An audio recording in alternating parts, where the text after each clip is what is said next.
Pendengar setia kami kasihi di dalam Yesus Kristus, hari ini acara Through the Bible dari Injil Matius hingga Kitab Wahyu tiba di Injil Matius pasal 7. Injil Matius pasal 7. Nah, sebelum kita membaca atau membahasnya, mari kita berdoa sejenak.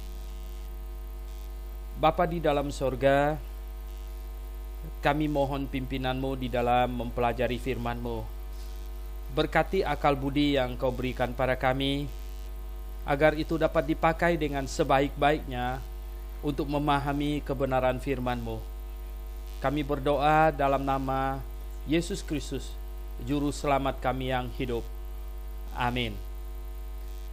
Nah, selanjutnya Lilin akan membacakan dari ayat 1 hingga ayat yang ke-14. Ayat 1 hingga ayat yang ke-14 dari Injil Matius pasal yang ke-7. Silakan.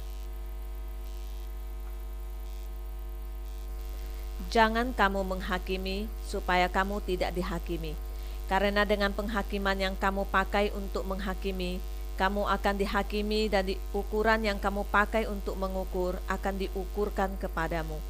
Mengapakah engkau melihat selumber di mata ke saudaramu, sedangkan balok di dalam matamu tidak engkau ketahui? Bagaimanakah engkau dapat berkata kepada saudaramu, biarlah aku mengeluarkan selumbar dari matamu, padahal ada balok di dalam matamu? Hai orang munafik, keluarkanlah dahulu balok dari matamu, maka engkau akan melihat dengan jelas untuk mengeluarkan selumbar itu dari mata saudaramu. Jangan kamu memberikan barang yang kudus kepada anjing, dan jangan kamu melemparkan mutiaramu kepada babi, supaya jangan diinjak-injaknya dengan kakinya, lalu ia berbalik mengoyak kamu. Mintalah, maka akan diberikan kepadamu. Carilah, maka kamu akan mendapat. Ketoklah, maka pintu akan dibukakan bagimu. Karena setiap orang yang meminta, menerima, dan setiap orang yang mencari, mendapat. Setiap orang yang mengetuk, baginya pintu dibukakan. Adakah seorang daripadamu yang memberi batu kepada anaknya jika ia meminta roti, atau memberi ular jika ia meminta ikan? Jadi jika kamu yang jahat tahu memberi pemberian yang baik kepada anak-anakmu, apalagi Bapamu yang di sorga, Ia akan memberikan yang baik kepada mereka yang meminta kepadanya. Segala sesuatu yang kamu kehendaki supaya orang perbuat kepadamu, perbuatlah demikian juga kepada mereka. Itulah isi seluruh hukum Taurat dan kitab para nabi. Masuklah melalui pintu yang sesak itu, karena lebarlah pintu dan luaslah jalan yang menuju kepada kebinasaan, dan banyak orang yang masuk melaluinya. Karena sesaklah pintu dan sempitlah jalan yang menuju kepada kehidupan, dan sedikit orang yang mendapatkannya. Oke, baik pendengar yang kami kasih di dalam Yesus Kristus, kita lihat Injil Matius pasal 7. Ayat 1-nya berkata, jangan kamu menghakimi supaya kamu tidak dihakimi. Ini sama sekali tidak berkata bahwa kita tidak boleh menghakimi orang sama sekali. Tetapi di sini Tuhan mau mengajarkan supaya kita tidak menghakimi jikalau kita tidak mau dihakimi. Oleh sebab itu dia berkata, jangan kamu menghakimi supaya kamu tidak dihakimi. Karena dengan penghakiman yang kamu pakai untuk menghakimi, kamu akan dihakimi, dan ukuran yang kamu pakai untuk mengukur, kamu akan diukurkan kepadamu. Jadi pendengar yang kami kasih dalam Yesus Kristus, jikalau engkau tidak mau dihakimi orang, jikalau engkau tidak mau diukur oleh orang dengan ukuran yang kamu pakai untuk mengukur orang itu, maka engkau tidak boleh mengukur orang. Itu sesungguhnya yang Tuhan mau katakan di situ, yaitu jangan kamu menghakimi orang, namun kamu tidak mau dihakimi. Sesungguhnya kamu kalau mau menghakimi orang, maka kamu harus rela dihakimi. Dan jikalau engkau mau mengukur orang dengan satu ukuran yang kamu pakai, kamu harus rela diukur kembali melalui ukuran itu. Ya. Mengapakah kamu melihat selumbar di mata saudaramu, sedangkan balok di dalam matamu tidak engkau ketahui? Bagaimanakah engkau dapat berkata kepada saudaramu, ya biarkan aku mengeluarkan balok dari matamu, mengeluarkan selumbar dari matamu, padahal ada balok di dalam matamu? Katanya, hai orang munafik, keluarkan dulu balok dari matamu, maka engkau akan melihat dengan jelas, ya, untuk mengeluarkan selumbar itu dari mata saudaramu itu. Benar sekali pendengar yang kami kasih dalam Yesus. Begini, ya. Tuhan tidak mau kita menghakimi orang memakai ukuran yang dari diri kita. Karena ukuran diri kita itu nomor satu, itu bukan ukuran yang benar, ya. Kemudian, ya, bukan ukuran yang benar, tapi ukuran yang kita pakai untuk mengukur, kalau itu adalah ukuran yang relatif, ya, itu tidak benar. Jadi pendengar yang saya kasih dalam Yesus Kristus, kita tidak boleh menilai orang dengan ukuran diri kita sendiri. Karena ukuran yang kita buat untuk diri kita sendiri itu bukan ukuran yang benar, itu bukan ukuran yang patut untuk dipakai untuk mengukur orang lain. Nah, banyak orang salah faham akan perikop Alkitab ini. Mereka lalu berkata begini, jangan mengatakan pengajaran orang lain salah. Oh, itu beda. Mengatakan pengajaran orang salah itu jikalau kita memakai Alkitab sebagai standar ukur, ya, maka kita harus tahu itu ukuran yang benar, ya. Standar ukur Alkitab. Jadi kita tidak boleh berkata bahwa pengajaran orang lain salah menurut perasaan kita, karena perasaan kita itu bukanlah sebuah standar. Kita tidak boleh mengatakan pengajaran orang lain itu salah menurut pengalaman kita, karena pengalaman kita bukanlah standar kebenaran. Tetapi kita boleh mengatakan pengajaran seseorang itu salah menurut Alkitab. Menurut Alkitab. Sekali lagi, kita boleh mengukur pengajaran orang lain dengan Alkitab. Jadi Anda boleh berkata kepada pengajaran orang lain bahwa itu salah, bukan menurut saya tapi menurut Alkitab. Begitu. Jadi jangan bilang begini, itu salah. Menurut pengalaman saya tidak begitu. Jangan jadikan pengalaman kamu sebagai ukuran. Jangan kamu bilang itu tidak benar. Menurut perasaan saya rasa itu tidak benar. Nah, itu tidak boleh. Karena perasaan kita, pengalaman kita itu bukan alat ukur. Tetapi kita harus berkata bahwa itu salah menurut Alkitab, menurut firman Tuhan. Nah, di mana ayatnya kamu berani berkata itu salah? Oke, kita buka ayatnya dan kita harus mendapatkan ayatnya bahwa itu salah gitu. Jadi pendengar yang saya kasih dalam Yesus Kristus, nah begitulah seharusnya kita mengukur segala sesuatu yang kita temui. Bahkan sebenarnya Tuhan sangat ingin supaya kita di dalam kehidupan kita sehari-hari, kita bertemu dengan pengajaran model apapun juga, ya kita harus mengukurnya dengan firman Tuhan. Kita harus menilainya, ya, itu harus, malah bukan jangan, harus. Supaya apa? Bagaimanakah kita tahu mana pengajaran salah, pengajaran benar kalau kita tidak berusaha untuk menilainya? Bagaimanakah kita bisa menghindari diri dari penyesatan kalau kita tidak berusaha untuk mengetahui mana benar, mana yang salah? Nah, oleh sebab itu pendengar yang saya kasih dalam Tuhan, ayat ini sama sekali tidak menyuruh kita untuk tidak boleh menilai pengajaran orang salah atau benar.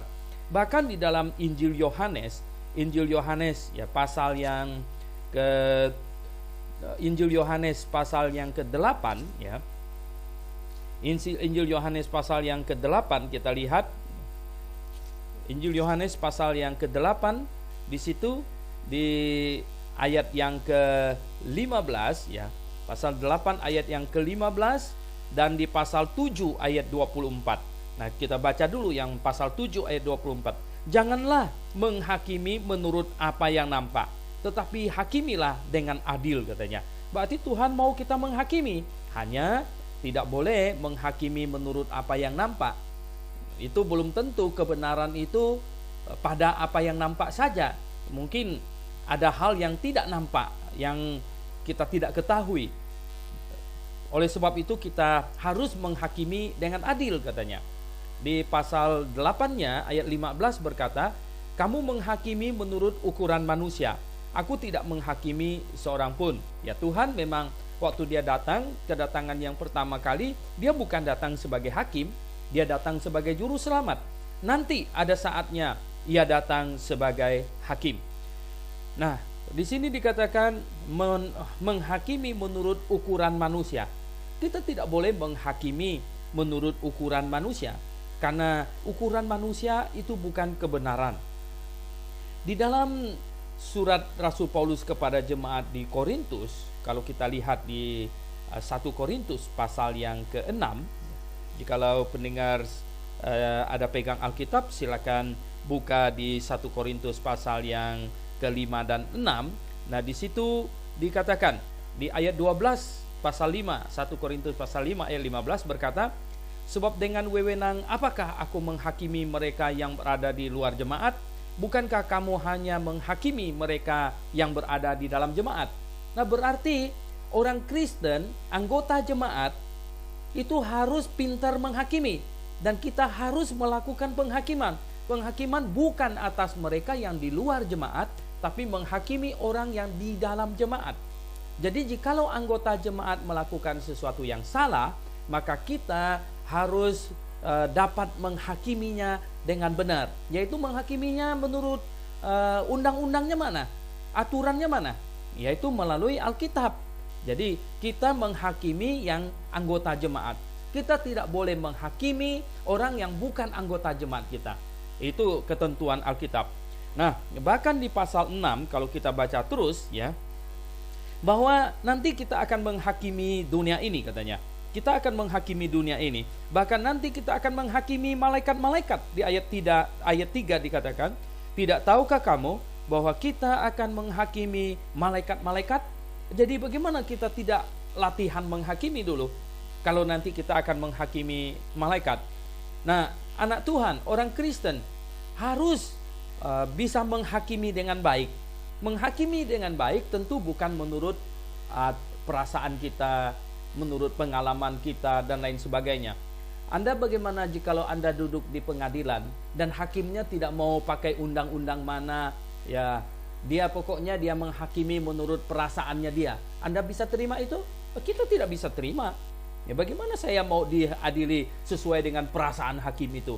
Bagaimana saya mau diadili sesuai dengan pengalaman hakim itu? Saya mau dihakimi sesuai dengan undang-undang hukum perdata atau undang-undang hukum pidana atau undang-undang apa yang sudah disahkan. Nah, orang Kristen harus menghakimi menurut apa? Menghakimi menurut Alkitab. Nah, kita lihat ya, perikop yang berikutnya lagi dikatakan, hal yang kudus dan berharga. Ini perikop mengenai itu. Jangan kamu memberikan barang yang kudus kepada anjing, dan jangan kamu melemparkan mutiaramu kepada babi, supaya jangan diinjak-injaknya dengan kakinya lalu dia mengoyak kamu.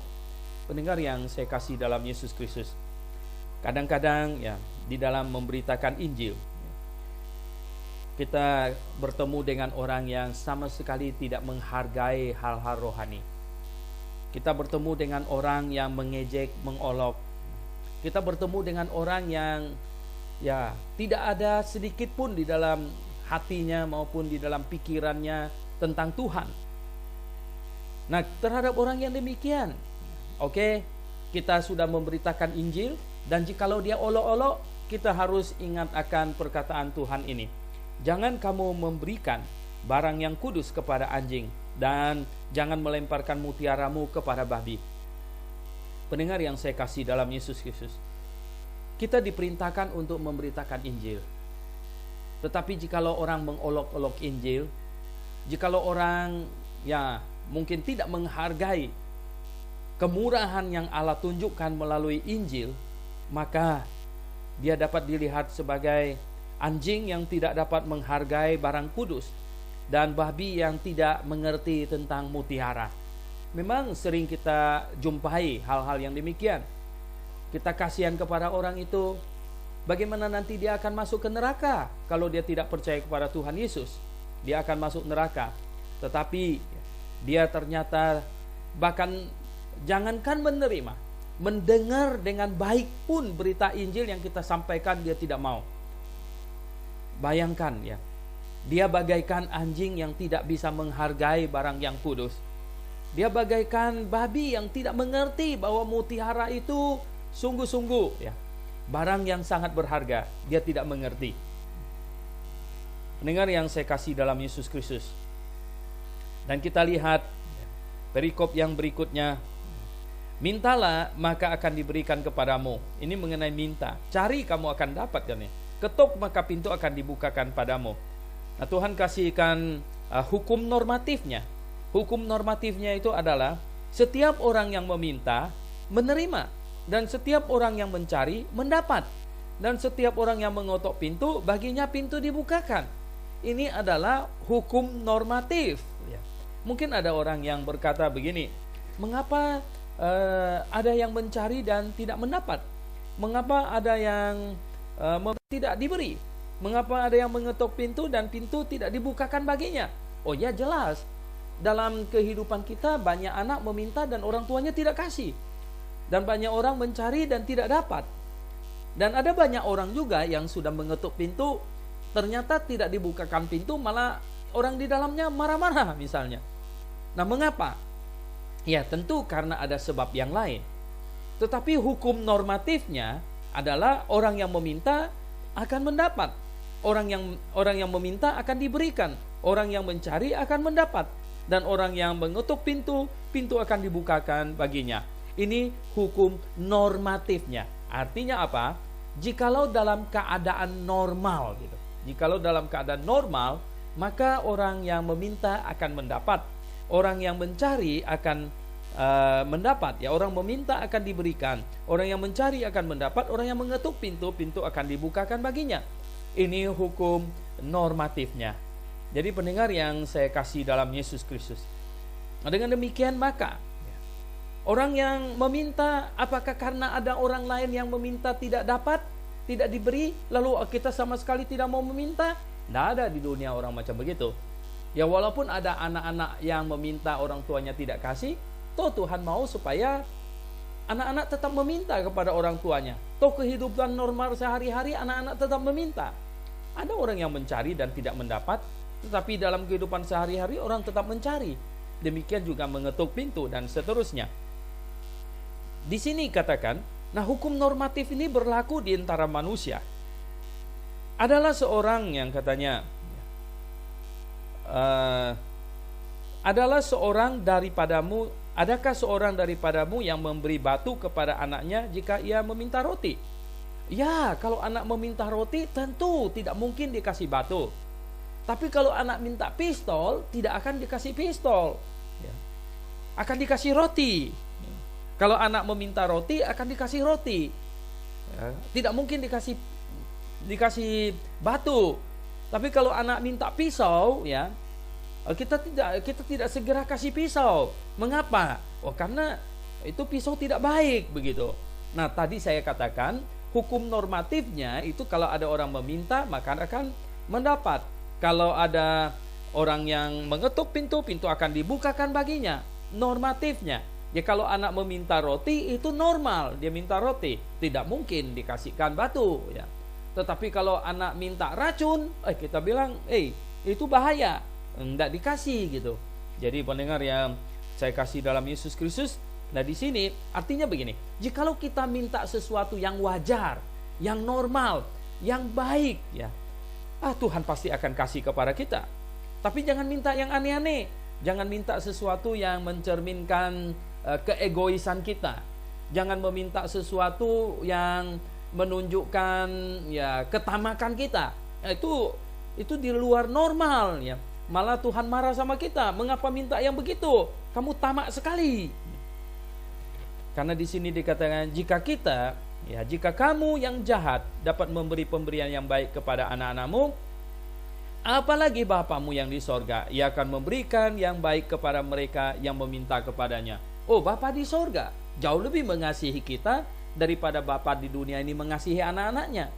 Oleh sebab itu, pendengar yang saya kasih dalam Yesus Kristus, di sini dalam perikop ini Tuhan Yesus mengajarkan, ini khotbah di bukit ya, bahwa jikalau kita meminta kepada Allah, kita mintalah hal-hal yang wajar, minta sesuatu yang benar gitu. Jangan meminta yang bukan-bukan. Kita harus meminta sesuatu yang normal gitu. Bahkan mintalah sesuatu yang menunjukkan kasih-Mu kepada Tuhan. Mintalah sesuatu yang menunjukkan bahwa Engkau itu begitu baik. Pendengar yang saya kasih dalam Yesus Kristus, ada banyak orang berdoa, tapi doanya itu sangat tamak. Sudah punya rumah cukup besar, masih mau minta uang banyak lagi gitu. Sudah punya mobil yang cukup bagus, masih mau minta lagi mobil yang lebih mahal gitu. Itu sebenarnya permintaan yang mencerminkan ketamakan. Ada permintaan yang mencerminkan keegoisan kita. Satu gereja misalnya pemuda-pemudinya ada pertandingan ya, cerdas cermat Alkitab. Ya, masakan pemuda-pemudi itu boleh berdoa, Tuhan biarlah kami yang menang. Nah, kalau kamu yang menang kan gereja lain jadi kalah gitu. Jadi pendengar yang saya kasih dalam Yesus Kristus, ini permintaan yang egois.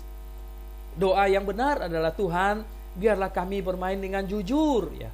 Biarlah tidak ada satupun yang curang, sehingga kami bisa menunjukkan seberapa kami sudah mengerti akan kebenaran firman-Mu.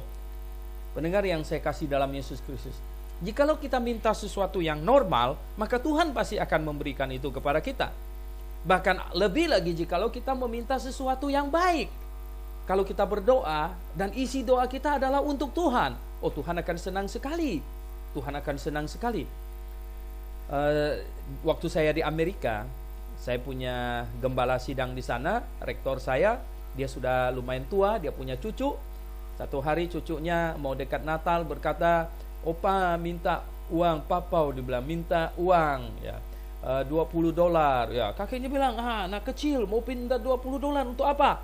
Oh, mau beli apa? Saya tidak mau kasih tahu katanya. Oh, kakeknya bilang enggak ya. Tidak boleh anak kecil bawa uang banyak begitu. Nah, minta uang dia terus. Terus kakeknya bilang, mau beli apa? Saya tidak mau kasih tahu, dia bilang. Nah, kakeknya bilang, kalau tidak kasih tahu saya tidak kasih. Kemudian dia bisik ke telinga kakeknya, kan lucu anak kecil. Dia bilang mau beli hadiah Natal untuk kakek. Kakeknya dengar begitu ketawa setengah mati.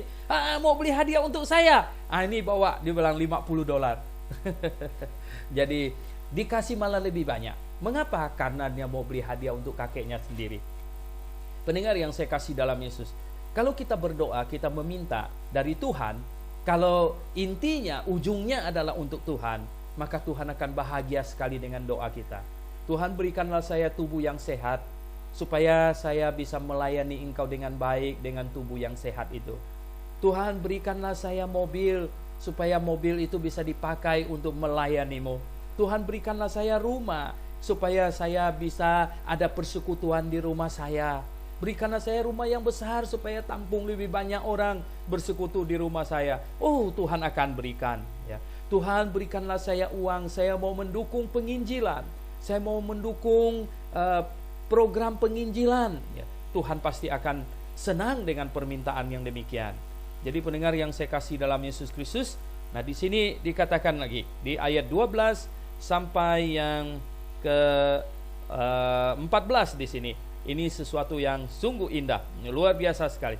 Segala sesuatu yang kamu kehendaki supaya orang perbuat kepadamu, perbuatlah demikian juga kepada mereka. Itulah isi seluruh hukum Taurat dan kitab para nabi. Pendengar yang saya kasih dalam Yesus Kristus, Konghucu mengajarkan begini, janganlah engkau perbuat sesuatu yang engkau tidak mau orang lain perbuat padamu. Bagus enggak ini? Oh, bagus ya. Bagus sekali. Jadi kalau saya tidak mau dikhianati orang, saya jangan mengkhianati orang. Jikalau saya tidak mau dihina orang, saya jangan hina orang. Jangan. Bagus. Tetapi pendengar yang saya kasih dalam Tuhan, yang Tuhan berikan di sini adalah yang jauh lebih bagus dari yang diberikan Konghucu. Segala sesuatu yang kamu kehendaki supaya orang perbuat kepadamu, perbuatlah demikian juga kepada mereka. Jadi kita harus berbuat lebih baik kepada orang jikalau kita mengharapkan orang berbuat baik pada kita. Jikalau saya mau dihormati orang, saya harus menghormati orang dulu. Jikalau saya mau dihargai orang, saya menghargai orang dulu. Nah, pendengar yang saya kasih dalam Tuhan, ajaran Konghucu itu dari aspek pasif dan negatif. Sedangkan ajaran Tuhan Yesus itu dari aspek positif dan aktif. aktif berbuat baik. Yang mana yang lebih baik? Ya jelas Tuhan Yesus punya. Sebab kalau semua orang ikut ajaran Konghucu, dunia ini akan sepi. Pendengar yang saya kasih dalam Yesus Kristus, otaknya Konghucu dibuat oleh Tuhan Yesus. Otaknya. Oleh sebab itu, semampu-mampunya Konghucu berpikir, ya sampai sebatas itu. Yang membuat otaknya itu Tuhan Yesus menyisakan satu jurus untuk dirinya, supaya jangan sampai murid pukul guru. Pendengar yang saya kasih dalam Yesus Kristus, inilah pengajaran moral yang tertinggi di dalam dunia ini ada di dalam Alkitab. Oleh sebab itu, pendengar yang saya kasih dalam Tuhan, bukti Alkitab adalah firman dari Tuhan yang Maha Kudus, yang Maha Suci, adalah Alkitab mengajarkan standar moral yang paling tinggi. Tidak ada lebih tinggi lagi dari ini yang diajarkan di dalam Alkitab. Kasihilah sesama manusia, ya, kasihilah musuhmu. Ya, ini semua pengajaran yang ada di dalam Alkitab. Jikalau ada kitab lain yang mengajarkan standar moral lebih tinggi dari Alkitab, besok saya pindah agama. Tetapi saya dapatkan hanya di dalam Alkitablah ada pengajaran moral yang tertinggi. Nah, Tuhan berkata di sini, masuklah melalui pintu yang sesak itu, karena lebarlah pintu dan luaslah jalan yang menuju kepada kebinasaan, sedangkan yang menuju kepada hidup pintunya kecil. Nah di sini ini mengatakan bahwa apa? Pendengar yang saya kasih dalam Tuhan, banyak orang berkata bahwa, oh kenapa Grafe itu kecil, orangnya sedikit saja, kalau benar mestinya ramai. Oh, pendengar yang saya kasih dalam Tuhan Yesus, dia perlu baca Injil Matius pasal 7 ayat 13 dan 14.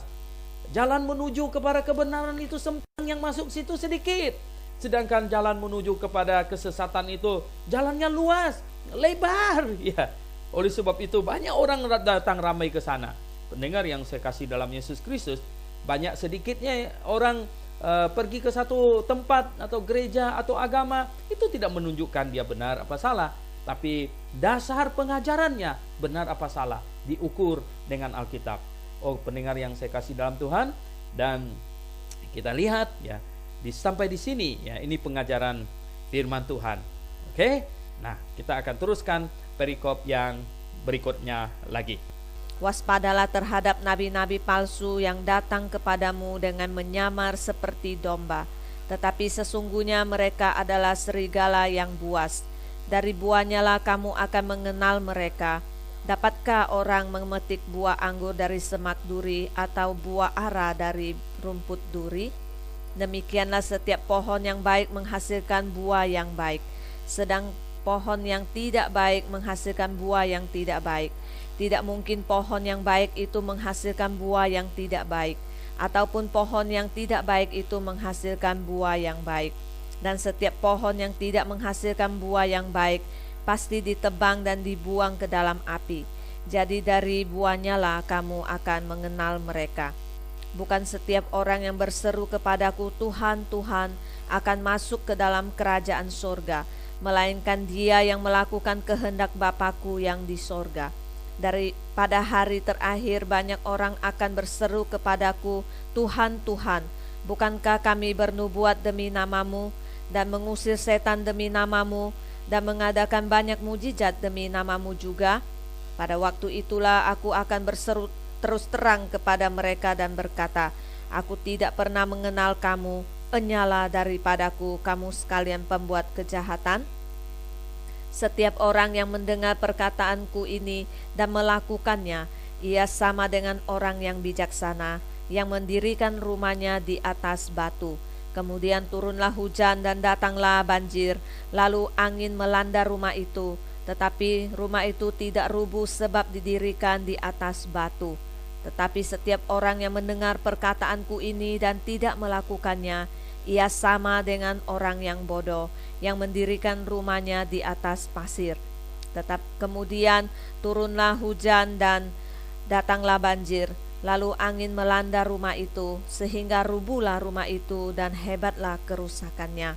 Dan setelah Yesus mengakhiri perkataan ini, takjublah orang banyak itu mendengar pengajarannya, sebab ia mengajar mereka sebagai orang yang berkuasa, tidak seperti ahli-ahli Taurat mereka.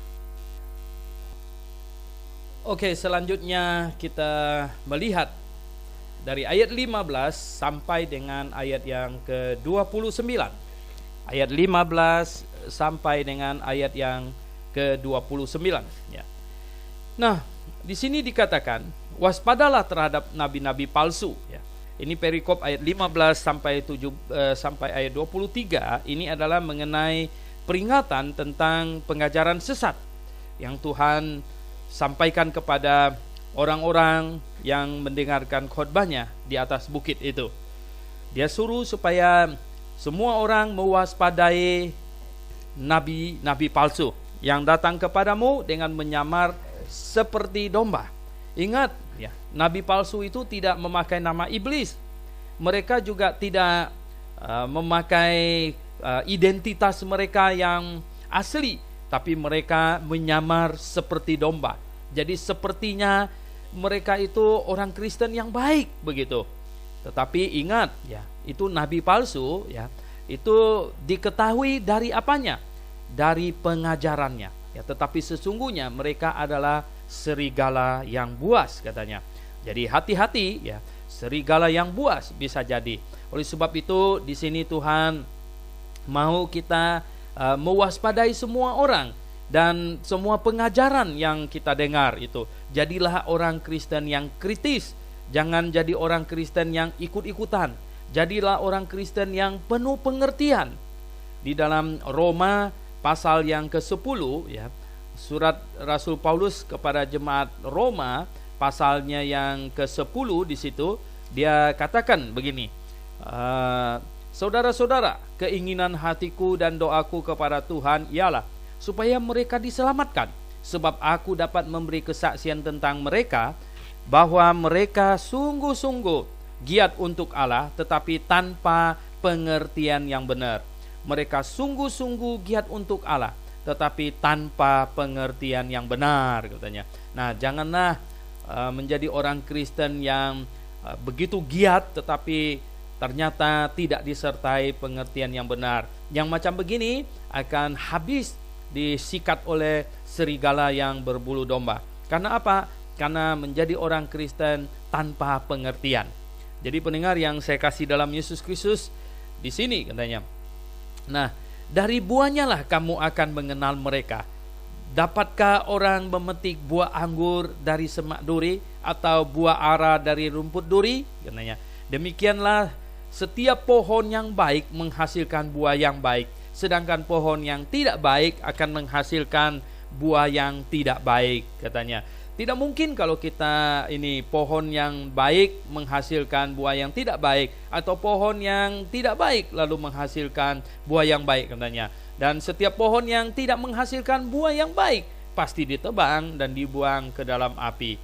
Ya, jadi buahnya lah, dari buahnya lah kamu akan mengenal mereka. Mengenal itu nabi palsu yang berbulu domba tetapi sebenarnya serigala. Nah, pendengar yang saya kasih dalam Yesus Kristus, ada banyak orang salah paham tentang masalah mengenal serigala atau domba dari buahnya katanya. Tadi ini serigala dari domba. Sekarang Tuhan beralih ke masalah pohon ya. Pohon yang baik, buah yang baik. Bagaimana? Nah, banyak orang salah paham lalu yang dilihat atau yang diperhatikan itu bukan kualitas buahnya, tapi kuantitas buahnya. Padahal yang Tuhan tekankan di sini ini apa? Yang Tuhan tekankan di sini ini adalah kualitas buahnya, sama sekali bukan kuantitas. Jadi mereka bilang begini, wah kalau jemaatnya makin hari makin bertambah banyak, itu berarti berhasil, dari buahnya kamu lihat. Oh, salah, itu salah sama sekali. Itu berarti yang ditekankan di situ adalah kuantitas buah. Padahal tidak. Tuhan justru tidak mau kita terpukau pada kuantitas, karena Tuhan mau kita sungguh-sungguh memperhatikan kualitasnya. Jadi kualitas buahnya yang diperhatikan ya. Kalau pohon yang baik akan menghasilkan buah yang baik. Kalau pohon yang tidak baik menghasilkan buah yang tidak baik gitu. Jadi pengajarannya, kalau pengajarannya baik, kalau hatinya baik, murni, akan mengajar dengan baik, mau menghasilkan orang-orang yang baik, yang sungguh-sungguh bertobat, sungguh-sungguh lahir baru. Walaupun orangnya tidak banyak, tetapi sungguh-sungguh lahir baru. sungguh-sungguh sudah bertobat. Nah itu, nah orang yang sungguh-sungguh bertobat, sungguh-sungguh lahir baru, itu hanya bisa dihasilkan oleh khotbah-khotbah yang benar, oleh pengajaran doktrin yang benar.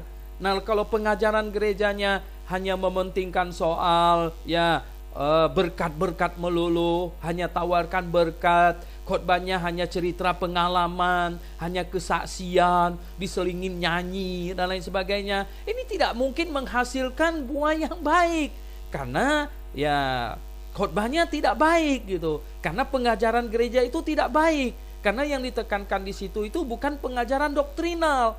Karena yang dikemukakan, yang ditonjolkan di situ adalah kesaksian pribadi yang relatif, yang subjektif. Nah, pendengar yang saya kasih dalam Yesus Kristus, lihat di sini buahnya katanya. Kemudian ayat 21 sampai 23, ini Tuhan keras di sini ini.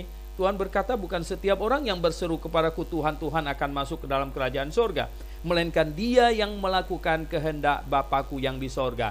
Nah banyak orang salah tafsir akan ayat ini. Dia pikir kita masuk sorga melalui perbuatan, karena melakukan kehendak Bapa-Ku yang di sorga. Jadi saya harus berbuat suatu kehendak Tuhan, lakukan apa gitu, baru kemudian bisa masuk sorga.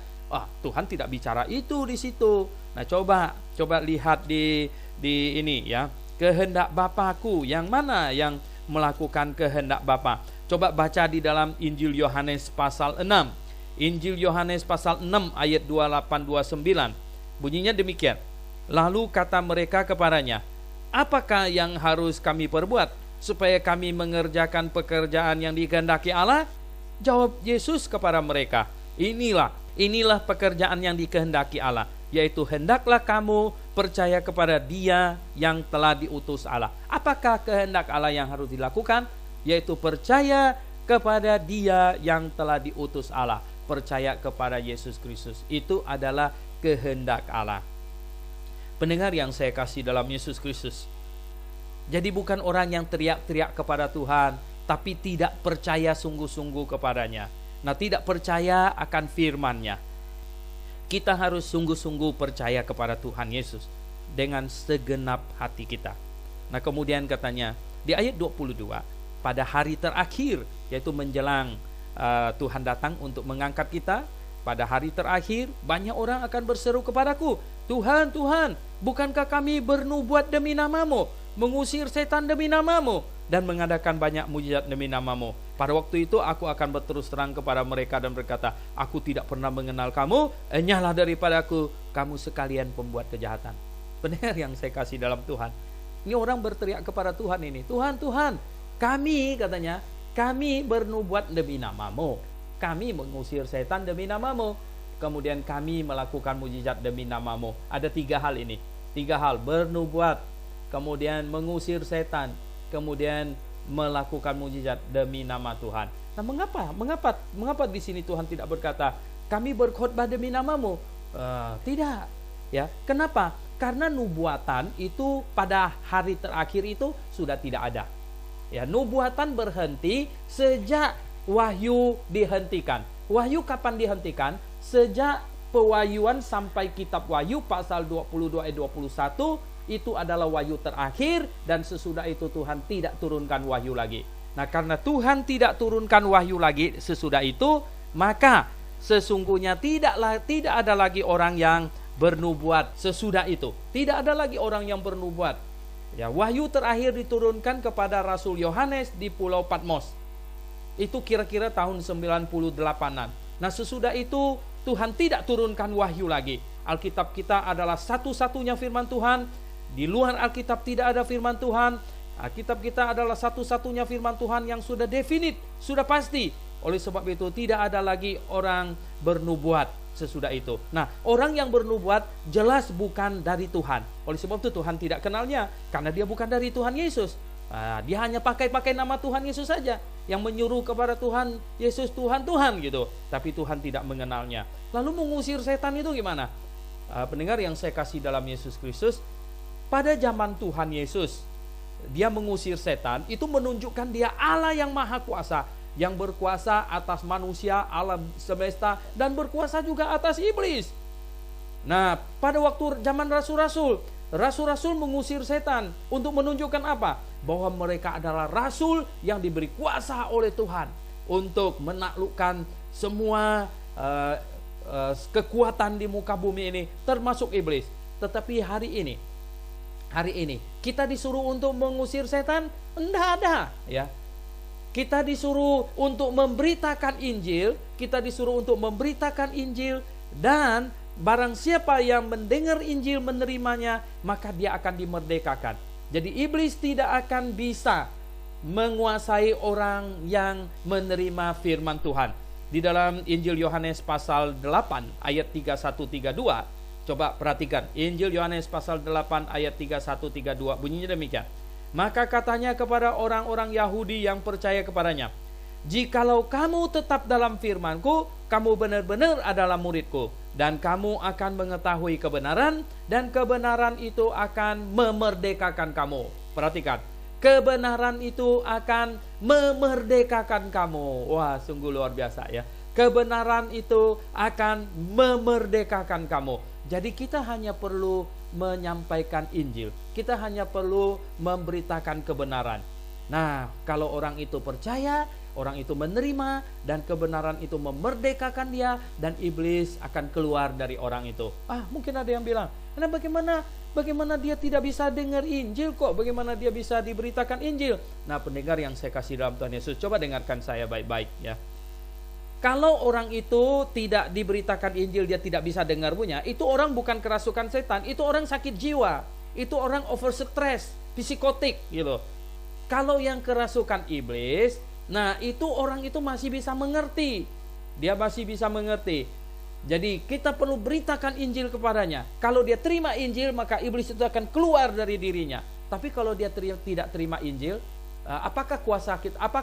Apakah ini mengapa dia harus keluar, kita usir dia? Kalau orang yang punya badan itu sendiri tidak mau percaya kepada Yesus Kristus,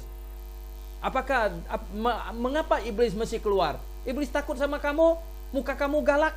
Bukan, ya. Dan kalau iblis takut, masa iblis takut Injil? Sekarang banyak iblis pakai Injil untuk jampi-jampi segala macam. Bukan, ya. Jadi pendengar yang saya kasih dalam Yesus, dengar baik-baik, ya. Kita hari ini disuruh untuk memberitakan kebenaran, dan barang siapa yang terima kebenaran, yang sekalipun di dalamnya ada iblis, sekalipun dukun, ya, di Kalimantan Barat ada banyak loja, itu loja, ya. Kalau dia percaya Yesus, nah loja itu tidak sepanjang tahun itu kerasukan iblis, dia hanya waktu dia mau action saja gitu dia kerasukan. Ada banyak kelompok yang mengundang iblis masuk ke dalam dirinya. Ya, sebentar lagi iblis akan pergi dan dia siuman, dan iblis akan kembali masuk lagi. Nah, kalau orang itu diberitakan Injil dan dia mau terima, maka dia akan dimerdekakan. Tapi kalau dia tidak mau terima, bagaimana dia bisa dimerdekakan? Yang punya badan sendiri tidak mau terima gitu. Oke, pendengar yang saya kasih dalam Yesus Kristus, intinya sesungguhnya adalah kesanggupan seorang pelayan Tuhan untuk membedakan yang mana kerasukan iblis dan mana sebenarnya itu orang adalah karena overstress, ya, hampir mau psikotik, mau sakit jiwa gitu. Nah, hati-hati. Sekali lagi saya ingin katakan bahwa orang yang kerasukan iblis, dia masih bisa ngerti, dia masih bisa mendengar dengan baik, dan dia masih bisa mau terima Yesus atau tidak, dia masih bisa lakukan itu. Jadi pendengar yang saya kasih dalam Tuhan, jadi lihat, orang yang bernubuat Tuhan tidak kenal dia. Yang orang-orang yang usir iblis itu, ya, pakai nama Tuhan Yesus, ya, seperti anak-anak Sekewa yang di dalam Kisah Para Rasul, Tuhan bilang tidak, saya tidak kenal mereka bukan orang saya sebenarnya yang Tuhan mau maksudkan di sini. Nah, kemudian katanya yang melakukan mujizat, mengapa melakukan mujizat Tuhan tidak kenal? Pendengar yang saya kasih dalam Yesus Kristus, saya ingin katakan kepada Anda bahwa sekarang Tuhan tidak memberikan karunia untuk melakukan mujizat kepada orang-orang zaman sekarang ini lagi. Mengapa? Karena, ya, karunia melakukan mujizat itu diberikan hanya kepada rasul saja. Coba baca 2 Korintus pasal 12 ayat yang ke-12. Bunyinya begini: segala sesuatu yang membuktikan bahwa aku adalah seorang rasul telah dilakukan di tengah-tengah kamu dengan segala kesabaran oleh tanda-tanda, mujizat-mujizat dan kuasa-kuasa. Segala sesuatu yang membuktikan aku seorang rasul. Firman Tuhan tidak saling bertentangan pendengar yang saya kasih dalam Tuhan Yesus. Dan kita tidak boleh menafsirkan Alkitab dengan membuat firman Tuhan bertentangan. Kalau di dalam 2 Korintus pasal 12 ayat 12 di sini dikatakan bahwa karunia melakukan mujizat itu adalah bukti kerasulan, berarti yang non-rasul tidak diberikan karunia melakukan mujizat. Tidak diberikan karunia melakukan mujizat. Jadi kalau sewaktu-waktu insidentil kita berdoa dan ada orang sembuh, itu bukan berarti saya dikasih karunia untuk melakukan mujizat. Bukan. Kalau diberi karunia melakukan mujizat, itu artinya apa? Itu kuasa itu diberikan kepada saya. Kalau saya doakan, orang pasti sembuh. Nah, tetapi jikalau insidentil sewaktu-waktu saja saya berdoa, ada orang sembuh, kadang tidak sembuh, itu saya tidak diberikan karunia untuk melakukan mujizat. Dan kita tahu bahwa Tuhan tetap masih bisa menyembuhkan kita. Tuhan masih tetap menjawab doa kita. Oleh sebab itu saya sendiri sakit, saya berdoa. Jemaat saya sakit, saya doakan. Ya, tetapi tidak ada orang yang boleh berkata bahwa dia diberi karunia untuk melakukan mujizat, diberi karunia untuk menyembuhkan. Itu tidak benar. Ya, karena di hari-hari terakhir di sini dikatakan, para hari terakhir ya, Tuhan tidak memberikan ini lagi. Rasul sudah tidak ada. Rasul yang terakhir, Rasul Yohanes, mati di Pulau Patmos. Tidak ada rasul lagi. Jadi pendengar yang saya kasih dalam Yesus Kristus. Nah, itulah sebabnya mereka yang bernubuat, mereka yang mengusir setan demi nama Yesus, yang melakukan mujizat, Tuhan bilang aku tidak kenal mereka. Betul, ya, Tuhan tidak kenal mereka. Maksudnya mereka bukan orang yang dari Tuhan gitu, dari pihak Tuhan.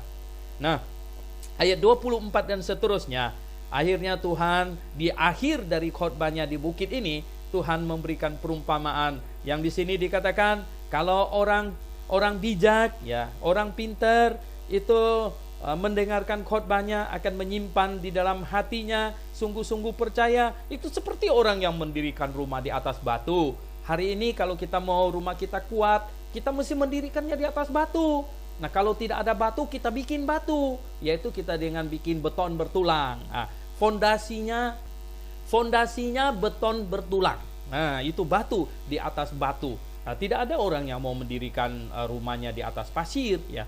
Kalau pasir saja tidak dikasih semen, dia tidak menjadi batu, ya. Itu tidak kuat. Tetapi orang yang mendengarkan khotbah Tuhan Yesus dan yang tidak mau melakukannya, tidak menerimanya, dia bagaikan orang yang mendirikan rumahnya di atas pasir, katanya, di atas pasir. Jadi pendengar yang saya kasih dalam Yesus Kristus, Anda mau mendirikan rumah di atas batu apa di atas pasir?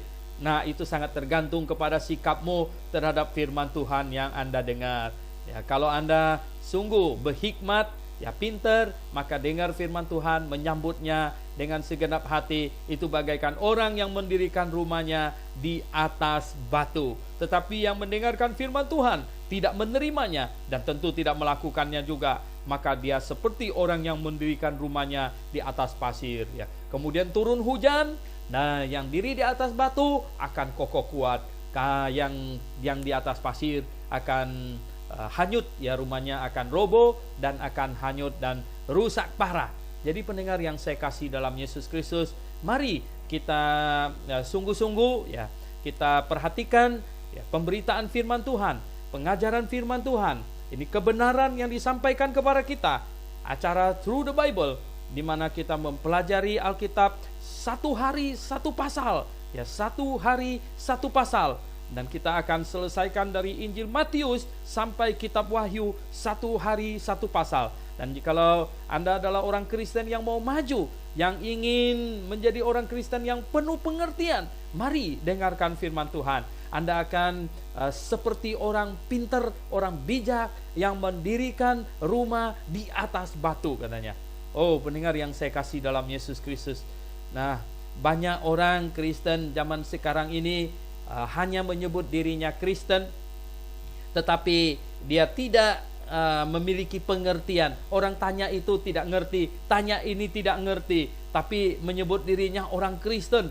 Oh, pendengar yang saya kasih dalam Yesus Kristus, jangan demikian, saudara. Ya, jangan menjadi orang Kristen hanya nama. Ya, biasanya disebut ini Kristen KTP saja. Jangan, ya. Kita harus menjadi orang Kristen yang sungguh-sungguh, yang berpengertian, yang tahu mengapa saya percaya ini, mengapa saya percaya itu. Nah, untuk itu kita harus menghakimi pengajaran-pengajaran yang kita dengar. Nah, itu ayat 1 dari pasal yang hari ini kita bahas ya. Jadi bukan tidak boleh menghakimi lalu kita terima saja pengajaran yang disampaikan semua orang dengan baik, walaupun bertentangan satu dengan yang lain kita juga terima saja. Oh tidak, tentu tidak boleh demikian. Kita harus menjadi orang Kristen yang kritis, yang penuh hikmat. Nah, sehingga kita sungguh-sungguh yang mengerti bahwa inilah kebenaran firman Tuhan itu. Jadi saya menjadi orang Kristen yang penuh pengertian. Saya percaya ini benar, saya percaya. Banyak orang Kristen hari ini berkata, jangan bilang orang lain salah. Ya. Mengapa tidak boleh bilang orang lain salah? Kalau dia berbeda dengan saya dan saya yakin yang saya percaya adalah benar. Kalau saya percaya yang saya sedang yakini ini adalah benar, berarti yang berbeda dengan apa yang saya percaya dia salah. Tetapi mengetahui orang lain salah dan berkata orang lain salah, kita tidak perlu pukul dia. Ya, kita cukup berkata itu salah. Ya. Nah, sekarang saya tanya, kalau Anda percaya 2 tambah 2 sama dengan 4, ya, berani nggak Anda berkata kepada orang lain yang 2 tambah 2 sama dengan 5 bahwa dia salah? Ya harus. Kita katakan itu salah, Pak. Ya, Bu, itu salah. 2 tambah 2 bukan 5, tapi 4. Ya, tentu kita tidak perlu pukul dia. Ya. Banyak orang berpikir begini, supaya tidak saling cekcok, maka kita tidak boleh bilang orang lain salah. Itu pendapat yang sangat konyol, ya. Sangat konyol. Kalau kita mendengar orang lain salah, kita harus terus terang dan dengan tulus dan dengan mengasihinya kita berkata itu salah, Pak. Ya. Kalau dia tidak mau terima, ya nggak apa-apa. Tapi kita katakan itu salah, ya. Dan tentu tidak perlu pukul orang gitu. Jangan berpikir begini, kalau beda lalu kita pukul orang gitu, nggak boleh. Ya. Kalau beda pendapat langsung pukul orang, nggak bisa. Ya. Itu tidak boleh begitu. Nah, di dalam dunia ada banyak agama. Nah, boleh nggak kita berkata bahwa agama ini salah? Oh, boleh saja. Ya, menurut saya itu salah. Ya, menurut Alkitab saya itu salah gitu. Dan tentu boleh. Tapi boleh nggak pergi pukul dia? Nggak boleh gitu. Hanya berkata salah, hanya sampai pada pendapat, pada opini saja gitu, bahwa menurut saya itu salah. Karena saya percaya Alkitab, maka itu berbeda dari Alkitab, maka itu salah. Dan bahkan di dalam kekristenan sendiri ada banyak pengajaran. Bolehkah kita berkata bahwa itu salah? Oh ya, jelas boleh. Karena apa? Karena kalau berbeda, dua hal yang berbeda, itu tidak mungkin dua-duanya. Salah satunya benar, salah satunya pasti salah. Pendengar yang saya kasih dalam Yesus Kristus, kemudian ayat 28-29 katanya. Dan setelah Yesus mengakhiri perkataan ini, takjublah orang banyak itu mendengarkan pengajarannya. Mereka menjadi takjub, menjadi sangat senang. Ya, wah, luar biasa. Pengajaran Tuhan yang sungguh-sungguh sangat mengena di hati, sangat sesuai dengan akal budi. Karena Tuhan yang bikin akal budi manusia. Ada Tuhan yang menuliskan Alkitab ini, ya, akal budi dan Alkitab harus klop, harus cocok gitu. Ya, Tuhan bikin akal budi kita, Tuhan bikin Alkitab ini. Karena sebab Ia mengajar mereka sebagai orang yang berkuasa, tidak seperti ahli-ahli Taurat mereka. Nah, pendengar yang saya kasih dalam Yesus Kristus, hari ini kita tidak perlu mengajar sebagai orang yang berkuasa, karena kita memang tidak mau menguasai orang. Tapi hari ini kita mengajarkan pengajaran yang benar. Nah, benar menurut ukuran siapa? Benar menurut Alkitab. Oleh sebab itulah setiap pengajaran kita harus ada landasan Alkitabnya. Ya, harus ada ayat Alkitabnya. Mengapa saya mengatakan demikian? Karena ada ayat Alkitabnya ngomong begitu. Dan kemudian plus akal sehat. Ya, akal sehat. Nah, akal sehat dengan Alkitab tidak pernah cekcok. Akal sehat dengan Alkitab tidak pernah kontradiksi. Akal sehat dengan Alkitab selalu harmonis. Nah, kecuali ada yang bertentangan dengan akal sehat, nah itu baru akan cekcok dengan Alkitab. Dan cekcok dengan Alkitab bentrok juga dengan akal sehat. Karena akal sehat kita dibikin oleh Tuhan dan Alkitab ditulis oleh Tuhan. Jadi pendengar yang saya kasih dalam Tuhan, sampai di sini pembahasan kita. Mari kita berdoa. Bapa di sorga, kami mengucap syukur hari ini kami membahas Alkitab Injil Matius pasal 7 ini. Tanamkanlah firman-Mu di dalam hati kami, biar dia berbuah lebat, dan biarlah dari hati kami yang baik ini menghasilkan buah yang baik, dan dari pengajaran firman Tuhan yang baik menghasilkan hati yang baik, pertobatan dan iman yang murni. Kami berdoa mengucap syukur padamu. Dalam nama Tuhan Yesus Kristus kami berdoa. Amin.